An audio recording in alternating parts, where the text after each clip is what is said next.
Himalayan रि-इन्स्योरेन्स कम्पनीले लगानीकर्तालाई bonus share वितरण गर्ने घोषणा गरेको छ। कम्पनीको सञ्चालक समितिको 71औं बैठकले आर्थिक वर्ष 2080-81 को वितरण योग्य मुनाफाबाट हाल कायम चुक्ता पुँजी 10 अर्ब 40 करोडको 4.5% ले हुन आउने 46 करोड 80 लाख रुपैयाँ बराबरको बोनस सेयर र कर प्रयोजनको लागि 0.24% अर्थात् 2 करोड 46 लाख 31,578 रुपैयाँ 95 पैसा नगद लाभांश वितरण गर्ने प्रस्ताव गरेको हो। प्रस्तावित बोनस सेयर तथा नगद लाभांश नेपाल बीमा प्राधिकरणको स्वीकृति तथा आगामी वार्षिक साधारण सभाबाट पारित भए पश्चात शेयरधनीहरूलाई वितरण गरिने कुरा हिमालयन रि-इन्स्योरेन्स कम्पनीले जानकारी गराएको छ।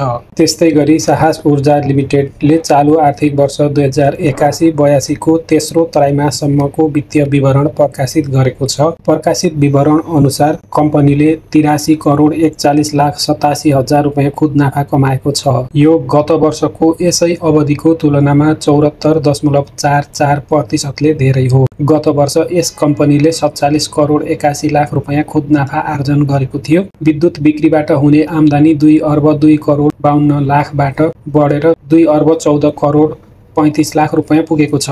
यता वित्तीय खर्च 91 करोड 68 लाखबाट घटेर 65 करोड 98 लाख कायम भएको छ। आम्दानी बढ्दा र खर्च कम हुँदा नाफामा सुधार देखिएको हो। अन्य आम्दानी 33 लाख 30 हजार रुपैयाँ रहेको छ। 3 अर्ब 78 करोड रुपैयाँ चुक्ता पुँजी रहेको यस कम्पनीको जगेडा कोषमा 3 अर्ब 10 करोड रुपैयाँ जम्मा छ। यस कम्पनीको EPS 29 रुपैयाँ 42 पैसा छ भने प्रति सेयर नेटवर्थ 182 रुपैयाँ 18 पैसा रहेको छ। त्यस्तै गरी नेपाल स्टक एक्सचेन्ज नेप्सेमा सोमबार RSDC लघुवित्त र नेपाल हाइड्रो डेभलपर्सको बोनस सेयर सूचीकृत भएको छ, जसमा RSDC लघुवित्तको 8,97,133.52 किता सेयर सूचीकृत भएको